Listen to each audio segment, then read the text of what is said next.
इमरान खान पर कातिलाना हमले का मुकदमा आखिरकार दर्ज कर ही लिया गया। सुप्रीम कोर्ट के हुक्म के बाद वजीराबाद में चेयरमैन पीटीआई इमरान खान पर कातिलाना हमले का मुकदमा आज दर्ज कर लिया गया। सुप्रीम कोर्ट ने मुकदमा दर्ज करने के लिए 24 घंटों का टाइम दिया था कि 24 घंटों के अंदर इस मुकदमे को दर्ज किया जाए।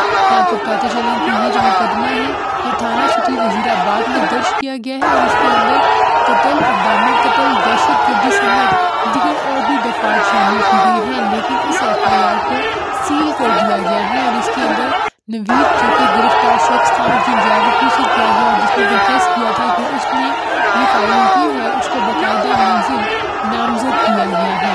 इस एफआईआर को 8 नवंबर को सुप्रीम कोर्ट में पेश किया जाएगा और उसके बाद ही एफआईआर को आम किया जाएगा। मुकदमे के इंदराज के बाद कल ही मरकजी मुलजिम नवीद की बाकायदा गिरफ्तारी भी डाल दी जाएगी। आपको ये बातें चलें कि मुलजिम और उसके मेहर के एक सामने रखा गया है और इमरान खान पर फायरिंग का वाक़या जुमेरात को 9 मार्च के दौरान पेश आया था।